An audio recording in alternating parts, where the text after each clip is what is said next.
نحمدہ و نصلی علی رسولہ الکریم اما بعد۔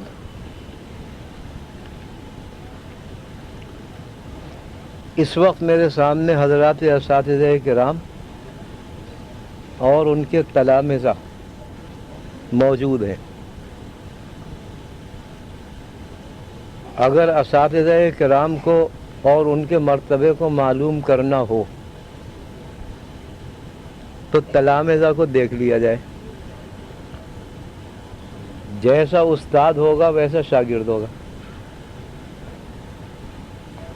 استاد اگر اللہ والا ہے تو اس کے شاگرد بھی اللہ والے بنیں گے، اگرچہ فی الحال نہ ہو، لیکن بعد میں اللہ والے بن جائیں گے۔ اور اگر استاد ایسا ہی ہے آزادانہ طبیعت رکھنے والا تو اس کے شاگرد بھی اس سے بدتر ہوں گے۔ جس طریقے سے بیٹے کو دیکھ کر باپ کا پتہ چلایا جاتا ہے، اسی طریقے سے شاگردوں کو دیکھ کر استاد کا پتہ چلایا جاتا ہے۔ لہذا شاگردوں کی اور تلامذہ کی اصلاح یا ان کے اندر فساد کے جراثیم پیدا کرنا یہ استاد کے عمل سے ہے۔ ہمارے حضرت مفتی صاحب فرمایا کرتے تھے رحمۃ اللہ علیہ کہ اگر قرآن کریم ابو جہل سے پڑھوائے کوئی مثلا تو اس قرآن کریم کے پڑھنے والے ابو جہل ہی ہوں گے، اور اگر کوئی ہم سے یعنی اللہ والوں سے موجودہ یہ خلاف اسلام نظریات کی کتابیں پڑھوائے تو ہم سے پڑھنے والے بھی اللہ والے ہوں گے۔ معلوم ہے کتاب کچھ نہیں ہے، ایک واسطہ ہے، کوئی شک نہیں، لیکن مؤثر نہیں ہے۔ مؤثر جو ہے وہ استاد اور اس کی تربیت ہے۔ پھر اسی ذیل میں ایک قصہ بھی بیان فرمایا۔ میں تو اپنے بزرگوں کے قصے سناتا رہتا ہوں۔ فرمایا حضرت رحمۃ اللہ علیہ نے کہ دارالعلوم دیوبند کا قرن اول تھا۔ حضرت نانوتوی کی وفات ہو چکی تھی۔ مولانا محمد یعقوب صاحب رحمۃ اللہ علیہ صدر مدرس تھے۔ حضرت گنگوہی رحمۃ اللہ علیہ سرپرست تھے۔ یہ اتنے بڑے اولیاء جمع تھے۔ اور مدرس دوم تھے وہاں پر مولانا سید احمد صاحب۔ یہ بڑے اونچے اللہ والے اساتذہ کے شاگرد تھے، یعنی جن کے شاگرد حضرت نانوتوی، حضرت گنگوہی، مولانا محمد یعقوب صاحب تھے، انہی کے شاگرد یہ بھی تھے۔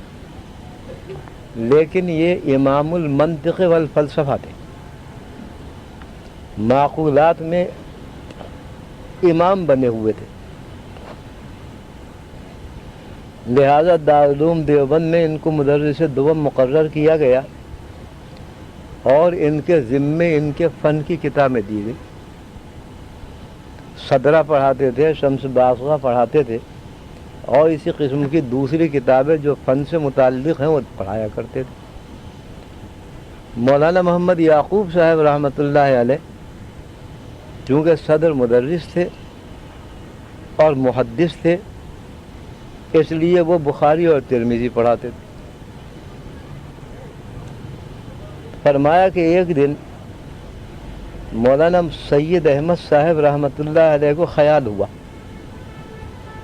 کہ مولوی محمد یعقوب ترمذی اور بخاری پڑھا کر خوب اجر و ثواب کما رہا ہے، اور میں اس صدرہ شمس بازغہ میں پڑھا ہوا ہوں، اس میں کیا ملے گا مجھے؟ میں نہیں پڑھاتا۔ یہ شاگردوں سے کہہ دیا کہ کل سے میں نہیں پڑھاؤں گا، مولانا یعقوب صاحب کو بتا دو۔ انہوں نے جا کر بتایا۔ مولانا یعقوب صاحب نے فرمایا کہ ٹھیک ہے، بخاری ترمذی ان کے نام دے دو، صدرہ شمس بازغہ میں پڑھاؤں گا۔ اور پھر ایک جملہ فرمایا کہ میں صدرہ شمس بازغہ کو مسلمان کر کے پڑھاؤں گا۔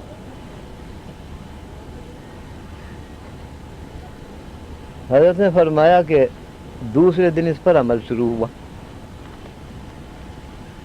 مولانا محمد یعقوب صاحب نے بجائے اس کے کہ کتاب کے مطلب کی تقریر فرماتے، اس کا رد شروع کر دیا، تردید شروع کر دی۔ یہ حضرات اہل علم زیادہ سمجھ رہے ہوں گے، طلبہ کی سمجھ میں کچھ نہ آئے، اس لیے کہ وہ تو نفس مطلب کتاب کا چاہتے تھے، وہ تو مل نہیں رہا۔ ادھر مولانا سید احمد شہید کو چونکہ یہ ترمذی اور بخاری شریف پڑھانے کا زیادہ تجربہ تھا نہیں، اس لیے ان کے واسطے یہ درس ایسا ہی ہوا، ہفتے بھر تک ایسا چلا۔ آخر میں انہوں نے درخواست دی کہ حضرت اپنی اپنی جگہ کتابیں کر دیجیے، سو وہ کر دی۔ فرمایا مولانا محمد یعقوب صاحب رحمۃ اللہ علیہ نے اسی دوران کہ مجھے جو ترمذی اور بخاری پڑھانے میں اجر و ثواب ملتا ہے، شمس بازغہ اور صدرہ پڑھانے میں بھی وہی ملے گا، میں اسے مسلمان کر کے پڑھاؤں گا۔ میرا مطلب یہ ہے کہ کتاب صرف واسطہ ہے، مؤثر نہیں ہے۔ مؤثر استاد ہے، استاد کی تربیت مؤثر ہوتی ہے، اور استاد کی اوصاف، اس کا مزاج، اس کی ذہنیت، اگرچہ وہ زبان سے نہ کہے، شاگرد کی طرف خود بخود منتقل ہوتی رہتی ہے، خود بخود منتقل۔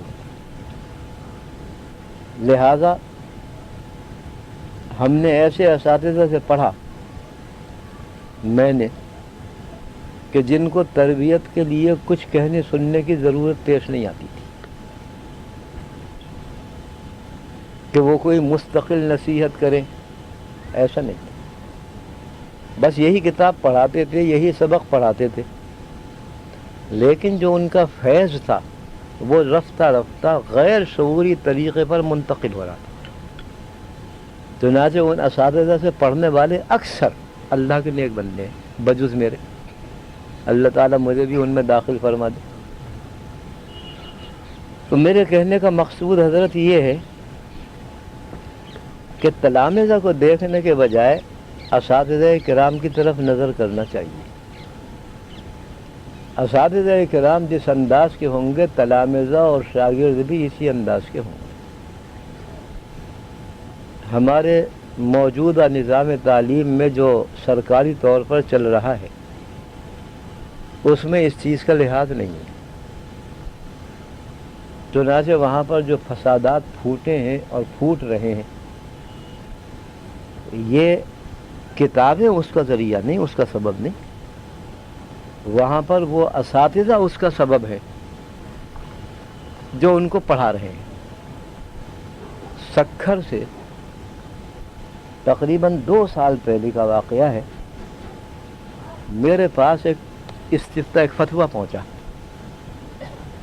وہ ایک اسکول کے مسلمان طالب علم نے لکھا تھا، سکھر کا کوئی دیہات ہے وہاں سے۔ اس نے یہ لکھا تھا، مسئلہ پوچھا تھا کہ میں اسکول میں پڑھتا ہوں، قرآن کریم ناظرہ کی تعلیم اسکول میں لازم ہے، لیکن ہمارا ہیڈ ماسٹر جو ہندو ہے وہ ہمیں قرآن ناظرہ پڑھاتا ہے۔ ظلم دیکھی حضرت آپ۔ اس نے مسئلہ یہ پوچھا تھا کہ آیا اس ہندو کو بغیر وضو کے قرآن کریم کو ہاتھ لگانا جائز ہے یا نہیں؟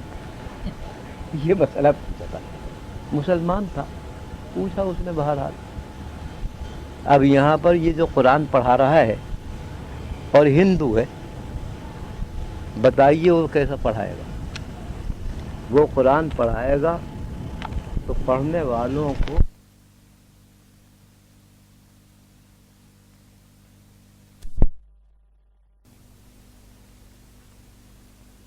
نہ ہو، متنفر کر دے گا۔ ایسے ہی کراچی میں ایک مشہور کالج ہے، اس کے 2 طالب علم میرے پاس آئے، دیندار طالب علم تھے۔ انہوں نے آ کر مجھ سے کہا، مسئلہ پوچھا کہ جی ہم اسلامیات پڑھتے ہیں، ہمارے کالج میں ابھی کوئی 2-3 مہینے پہلے ایک استانی آئی ہے اسلامیات پڑھانے کے لیے، اس نے آ کر صاف صاف ہمیں بتا دیا کہ میں عیسائی ہوں اور مجھے اسلامیات پڑھانے کے لیے منتخب کیا گیا ہے، لہذا میں پڑھاؤں گی، یعنی مجھے اگرچہ آتا نہیں لیکن پڑھاؤں گی۔ وہ کیا پڑھائے گی؟ اسلامیات۔ یہ بچے تو خیر نمازی تھے، ان دین سے کچھ واقف تھے، یہ تو اس کی باتوں کو سمجھ جائیں گے، لیکن دوسرے جو ناواقف وہاں پر موجود ہیں گمراہ ہوں گے یا نہیں ہوں گے؟ اسلامیات آپ جانتے ہیں کہ سب اسلامی مسائل پر مشتمل ہے، لیکن پڑھانے والے کا اثر ہوگا، کتاب کا اثر نہیں ہوگا۔ ایسے اور بہت سے واقعات ہیں جو آتے رہتے ہیں ہمارے پاس۔ یہ استاد جو ہوتا ہے وہ مؤثر ہوتا ہے، کتاب صرف واسطہ ہے۔ قرآن کریم اللہ تعالیٰ نے نازل فرمایا، اور ایسے ہی دوسری آسمانی کتابیں بھی اللہ تعالیٰ نے نازل فرمائیں، لیکن صرف کتاب نازل نہیں فرمائی بلکہ کتاب کے ساتھ ساتھ ایک معلم بھی بھیجا۔ ہر کتاب کے لیے ایک رسول آیا، ایک پیغمبر آیا، اس نے آ کر اس کتاب کو سمجھایا، پڑھایا۔ چنانچہ اس کا فیض دیکھ لیجئے کیسا ہے۔ یہی کتاب جو رسول کے اوپر نازل ہوئی اور انہوں نے پڑھائی اور امت نے پڑھا اور قیامت تک اسی طریقے سے پڑھتے رہیں گے، اسی کتاب کو اگر کافر پڑھیں اور پڑھائیں وہ الٹا فائدہ ہو، الٹی چیز حاصل ہوگی۔ مستشرقین جو موجود ہیں اور کثیر تعداد میں ہیں، یورپ کے اندر، امریکہ کے اندر بڑے اونچے محقق ہیں، یعنی ہمارے علماء میں سے اکثریت وہ ہے کہ جو علمی تحقیق میں ان کی برابری نہیں کر سکتی، لیکن کیا فائدہ انہیں۔ ایک زمانہ تھا پاکستان میں ایک ڈاکٹر فضل الرحمان نام کے ایک صاحب آئے، آپ حضرات جانتے ہوں گے، اور اسلامی تحقیقاتی ادارے کے سربراہ مقرر کیے گئے۔ ڈاکٹر فضل الرحمان صاحب جیسے بھی ہوں، بہرحال اللہ جانے اور وہ جانے، لیکن انہوں نے یہ علوم اسلامیہ پڑھے تھے ایک یہودی سے امریکہ میں، شاید ان کا استاد اب بھی زندہ ہے۔ وہاں سے وہ پڑھ کر آئے تھے، یہاں پر انہوں نے جو کام کیا اور اسلام کے خلاف جو تخریبات کی ہیں وہ آپ حضرات سب جانتے ہیں، سب معلوم ہے۔ آپ کیا وجہ تھی؟ اسلامیات پڑھی اس نے، قرآن پڑھا، عربی پڑھی، حدیث سے واقف تھا، لیکن اثر الٹا ہوا۔ کیوں؟ استاد ایسا تھا۔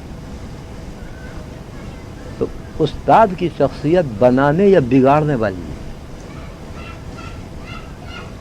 استاد ہی مؤثر ہوتا ہے اور استاد ہی مربی ہوتا ہے۔ ہمارے حضرت مفتی صاحب رحمۃ اللہ علیہ فرماتے تھے، یہاں پر موجود بھی ہیں محترم صاحبان بعض مدارس کے، بڑی اچھی بات فرماتے تھے کہ مجھے محقق نہیں چاہیے، مجھے اللہ والے چاہیے۔ محقق علماء مجھے نہیں چاہیے، مجھے اللہ والے چاہیے۔ کیوں یہ فرمایا کہ اللہ والے چاہیے؟ اس لیے کہ ان کا رنگ اور ہے، ان کی تربیت اور ہے، اس لیے فرماتے تھے۔ اور یہ تربیت جو استاد سے حاصل ہوتی ہے اور شاگردوں کی طرف منتقل ہوتی ہے، اس کے لیے ضروری نہیں کہ استاد زبان سے کچھ کہے، بلکہ یہ تو ایک روحانی رشتے کے ذریعے فیض پہنچتا ہے۔ استاد کے دل اور شاگرد کے دل کے درمیان ایک رشتہ ہے، ایک ڈورا ہے، ایک دھاگا ہے جو نظر نہیں آتا، اسے میں روحانی رشتہ کہہ رہا ہوں۔ اس روحانی رشتے کے ذریعے یہ فیض پہنچتا ہے، اور یہ انسان کو اللہ نے بنایا ہی اس طرح ہے کہ ایک کے قلب سے دوسرے کو کچھ نہ کچھ حاصل ہوتا رہتا ہے۔ اسی وجہ سے اللہ والوں کی خدمت میں بیٹھنے والا اللہ والا بن جاتا ہے، وہ فیض پہنچ رہا ہے، کوئی محنت نہیں کر رہا، کوئی مجاہدہ نہیں کر رہا، اللہ والا بن جاتا ہے۔ اور آزاد منش لوگوں کے پاس بیٹھنے والا بگڑ جاتا ہے، اگرچہ وہ زبان سے کچھ نہ کہیں اس کو۔ تو اساتذہ کرام کا مرتبہ ہمارے معاشرے میں بہت اونچا مرتبہ ہے۔ اس مرتبے کو سمجھ کر پھر کام کرنا چاہیے۔ اساتذہ کرام کا اثر پڑتا ہے، اخلاقی اثر بھی اور تقوی کا اثر بھی، عبادت کا اثر بھی شاگردوں کے اوپر پڑتا ہے۔ ایسا پڑتا ہے حضرت کہ سال بھر تک فیض حاصل کرنے والے میں خود بخود انقلاب آ جاتا ہے۔ استاد کچھ نہیں کہہ رہا، استاد تو اپنا سبق پڑھا ہے، لیکن اثر ایسا پڑے گا اور فیض وہ پہنچے گا کہ شاگرد میں خود بخود ایک سال کے بعد انقلاب محسوس ہوگا۔ حضرات اساتذہ کرام سے درخواست ہے کہ اس چیز کو پیش نظر رکھ کر اپنے شاگردوں کو پڑھائیں، خود بخود اس کا نور اور اس کا فیض محسوس کریں گے انشاءاللہ تعالی۔ دوسری بات یہ ہے حضرت، جو میں نے کسی اور جگہ بھی عرض کی تھی، کہ جب ہم اس میدان میں اور اس وادی میں داخل ہو گئے، یعنی دینی علوم اور قرآن کریم کی تعلیم پڑھانے کے سلسلے میں جب ہم داخل ہو گئے، تو اس میں وہ تمام تقاضے پورے کرنا چاہیے جو اس منصب کے اور اس میدان کے ہیں۔ انشاءاللہ تعالی کامیاب ہو جائیں گے، اور اگر یہ تقاضے پورے نہ کیے تو پھر کامیابی مشکل ہے۔ کامیاب ہونا یہ آپ حضرات مجھ سے زیادہ جانتے ہیں، میں تو مختصر سی بات کہتا ہوں بحیثیت مومن، کہ کامیاب ہونے کا مطلب یہ ہے کہ ہمارا یہ فیض ہمارے حق میں صدقہ جاریہ بن جائے، کہ ہمارے مرنے کے بعد بھی یہ سلسلہ ثواب کا ہمیں ملتا رہے، اور اس فیض کا صدقہ جاریہ بن جانا یہ ہمارے اخلاص پر، ہمارے صدق پر موقوف ہے۔ جس قدر اخلاص سے اور اللہ کے لیے ہم یہ کام کریں گے، وہ ہمارے حق میں انشاءاللہ صدقہ جاریہ بنتا چلا جائے گا۔ اور اگر دنیا کے لیے کریں گے تو دنیا کا تو حضرت یہ ہے کہ حاصل ہو نہ ہو اللہ کو اختیار ہے، لیکن اجر و ثواب کا وعدہ ہے، وہ تو بہرحال حاصل ہوگا ہی۔ تو اگر دنیا کے لیے ہم نے کیا تو کوئی پتہ نہیں کہ دنیا ملے گی یا نہیں ملے گی، البتہ اس کا نقد نقصان یہ ہو کہ اجر و ثواب باطل ہو جائے۔ ہمارے حضرات فرماتے تھے خسرت دنیا والآخرہ، ایسا شخص جو ہے نہ دنیا میں کامیاب نہ آخرت میں کامیاب. یہ علوم تو صرف اللہ کی رضا چاہتے ہیں، پڑھنے والے کے لیے بھی پڑھانے والے کے لیے بھی، اور یہ اللہ کی رضا پڑھانے والے سے منتقل ہوگی پڑھنے والے کی جانب. ہمارے بعض مدارس ہیں اندرون ملک ہیں ایسے کہ جن کی کوئی کارکردگی اور جن کا کوئی نفع ظاہر نہیں ہوتا.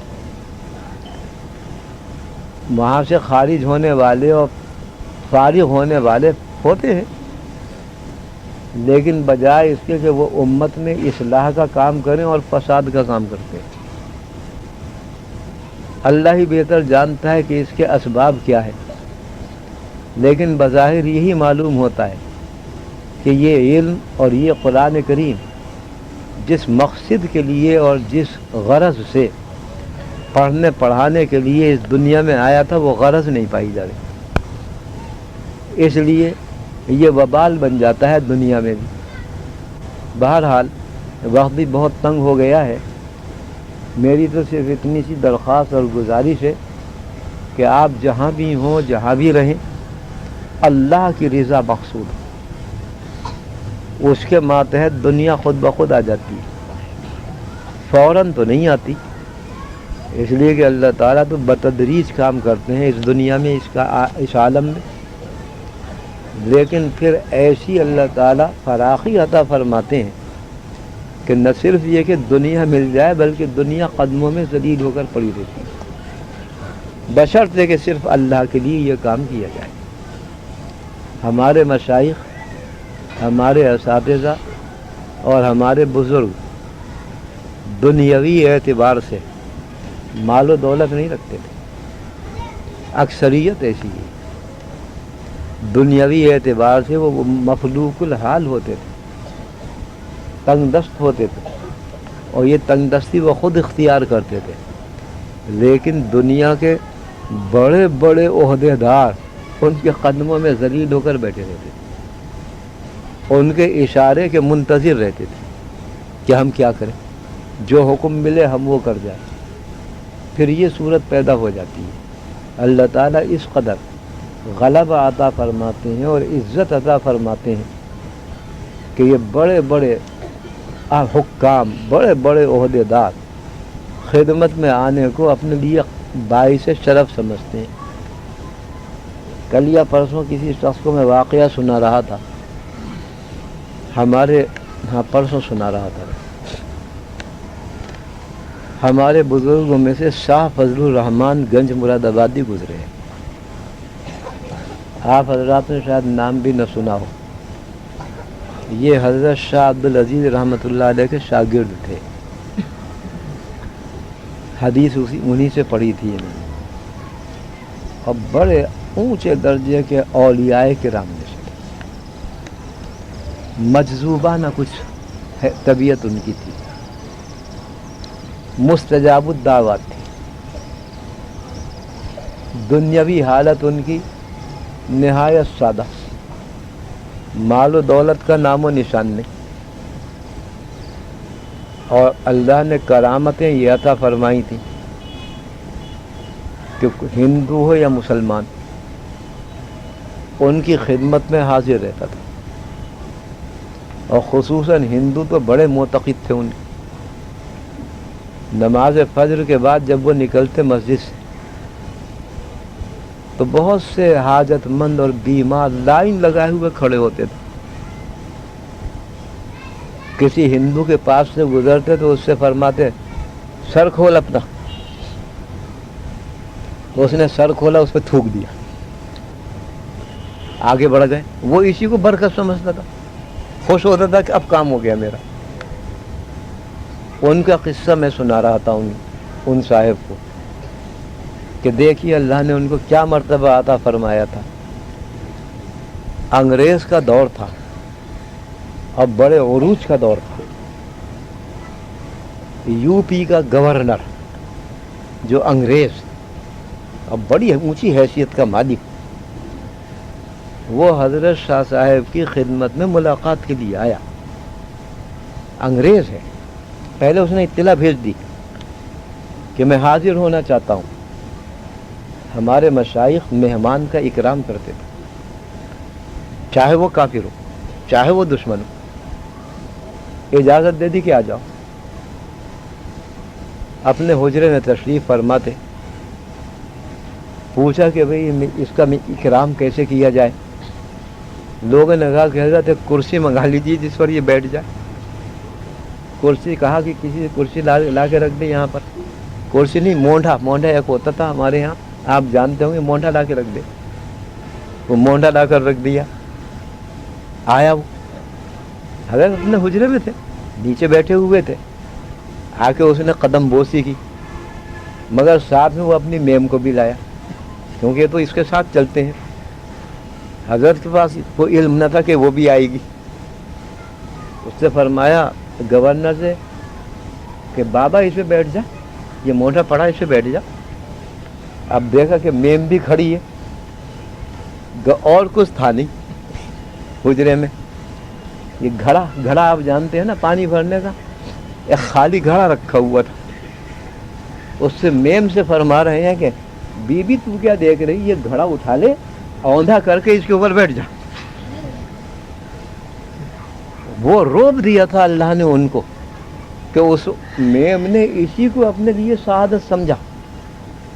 خود اسی گئی، گھڑا اٹھایا، اس کو اوندھا کیا اور اس کے اوپر بیٹھی. حضرت یہ ہوتی ہے بادشاہت، یہ ہے. دنیا ذلیل ہو کر آئی.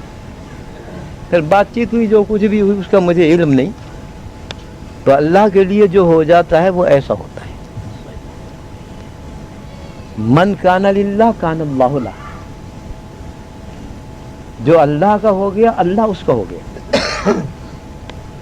اور جب اللہ کسی کا ہو گیا تو پھر اسے کس چیز کی ضرورت. ایسے واقعات بہت سے ہیں ہمارے بزرگوں کے اور اساتذہ کرام کے.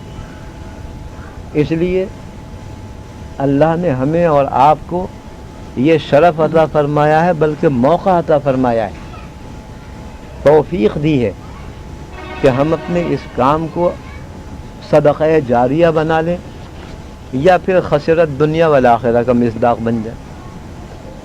اللہ کی رضا کے لیے، مسلمانوں کو فائدہ پہنچانے کے لیے، اپنے پاس جو پڑھنے والے آتے ہیں ان کو پکا مسلمان بنانے کے لیے ہم محنت کریں گے. ایک ایک لمحہ نوافل سے زیادہ اجر رکھنے والا ہے. نوافل میں وہ اجر نہیں ملے گا کہ جو اس کے اندر ملے گا، بشرط لیکن نیت صحیح ہے. لیکن اگر اس کے خلاف ہے تو پھر اللہ ہی حافظ ہے کہ ہماری ان محنتوں کا کیا ہوگا. بس مجھے اس وقت اتنی سی بات عرض کرنا تھی اساتذہ کرام کے لیے. اور طلبہ بیچارے وہ تو آپ کا ہی پرتو ہیں، آپ کا ہی سایہ ہیں، آپ کا ہی نمونہ ہیں. اس لیے آپ ہی ان کو ایسی تربیت دیجیے کہ جس سے ان کے دلوں میں شوق پیدا ہو، علم حاصل کرنے کا، قرآن حاصل کرنے کا شوق پیدا ہو. اور ایسی باتوں سے اجتناب کیجیے اپنے شاگردوں کے ساتھ کہ جس سے ان کے دل میں آپ کی جانب سے یا قرآن کی جانب سے کچھ نفرت پیدا ہونے لگے. ایسے ہیں بہت سے ہمارے پاس ہمارے بھائی کہ کچھ ایسا معاملہ کرتے ہیں اپنے شاگردوں سے کہ جس سے وہ قرآن چھوڑ کر بھاگ جاتا ہے. یہ بہت خطرناک چیز ہے. قرآن تو بلانے والی چیز ہے، قرآن کریم دور کرنے والی چیز نہیں ہے. اس لیے اس کی طرف خصوصی توجہ فرمائیں اور دعا فرمائیں کہ اللہ تعالی ہم سب کو اپنے بزرگوں کے اور اولیاء کرام کے نقش قدم پر چلنے کی توفیق عطا فرمائے. ہماری اس محنت کو اللہ تعالی قبول فرمائے اور اس کو ہمارے لیے صدقہ جاریہ بنا دے. ہمارے ان شاگردوں کو اللہ تعالی نیک بندوں میں داخل فرمائے اور قرآن کریم کے لیے اللہ تعالیٰ ان کو وقف فرما لے. اور دعا کریں کہ اللہ تعالیٰ ہمیں اور اس ادارے کو، دوسرے دینی اداروں کو اللہ تعالیٰ ظالموں کی دست برد سے محفوظ رکھیں اور اللہ تعالیٰ ان کو ہر قسم کے ظاہری اور باطنی فتنوں سے محفوظ رکھیں. اور دعا کریں کہ اللہ تعالیٰ ان اداروں کی محنتوں کو قبول فرمائے۔ یہ ادارے جن مشکلات میں مبتلا ہیں اللہ تعالیٰ ان مشکلات کو حل فرمائے۔ جو ادارے ابھی تک تعمیری اعتبار سے مکمل نہیں ہوئے ہیں اللہ تعالیٰ ان کے لیے اسباب تعمیر غیب سے فراہم فرمائے۔ جو حضرات ان اداروں کی امداد کر رہے ہیں اور تعاون کر رہے ہیں اللہ تعالیٰ ان کے تعاون کو قبول فرمائے اور ان کے حق میں صدقہ جاریہ بنا دے برحمتک یا ارحم الراحمین۔